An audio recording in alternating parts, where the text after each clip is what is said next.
Құрметті халайық, Иранға қатысты болжам дұрысқа айналып келе жатыр. Естеріңізде ма, мен айтқан едім ғой. Иран соғысы кезінде мұнайдың, шикізаттың бағасы күрт қымбаттайды, құбылады деген болатынмын. Нәтижесінде не болып жатыр? Нәтижесінде әлемдегі бренд бағалы мұнай маркасының құбылуын байқап жатырмыз. Бұның салқыны Американда ойландырып қойды. Бұл бұны күтпеген жағдай деп қабылдаған жоқ, әрине күткен жағдай деп айтсақ болады. Бірақ мынадай нәрсені айтайын. Америка билігі Үндістанға Ресейдің мұнайын уақытша сатып алуға рұқсат етті. Ойлаңыздаршы, мұхиттың ар жағында отырған Америка мына жақтағы 1 миллиард 400 миллионнан астам, 430 миллионнан астам халқы бар Индияға, Үндістанға басқа мемлекеттен мұнай сатып алуға рұқсат етіп отыр. Әлемде жаңағы супер держава деп айтамыз ба, бұны не дейміз? Американың халық санын айтайын сіздерге. Американың халық саны қазір шамамен 335 миллион. Ал Индияда, Үндістанда 1 миллиард 430 миллион шамасында. Соның 430 миллионына да жетпейді Американың халық саны. Мына бүкіл жер бетіндегі халық саны қазір шамамен 8 миллиард болатын болса, Америкалықта тұратын халықтың саны әлемдегі осы жер бетіндегі халықтың 24-тен 1 бөлігі орналасқан, қоныстанған Америкада. Ал Индия, Үндістанның халық саны бүкіл жер бетіндегі халықтың, жер бетіндегі адамзаттың 5-тен 1 бөлігі орналасқан.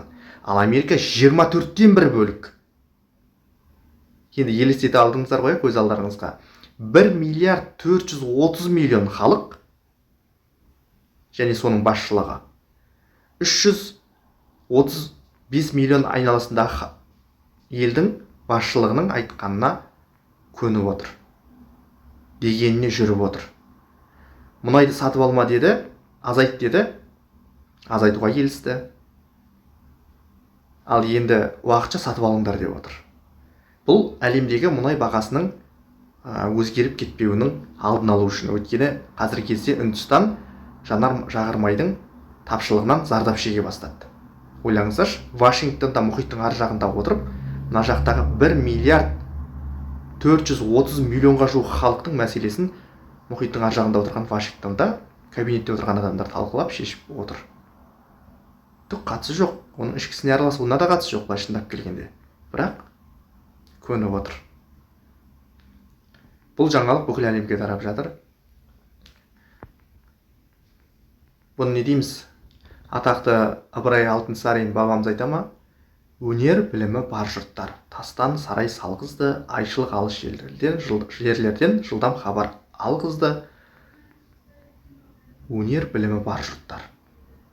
Америка шындап келгенде технократтық мемлекет, ғылыми технология, ғалымдарына деген құрмет, өнер тапқыштарын өзінде болмаса да әлемнен шақырып алып, жинап алып отырып, жағдайын жасап, ас түсіне түсіп, миллиондаған, миллиардтаған қаражат береді.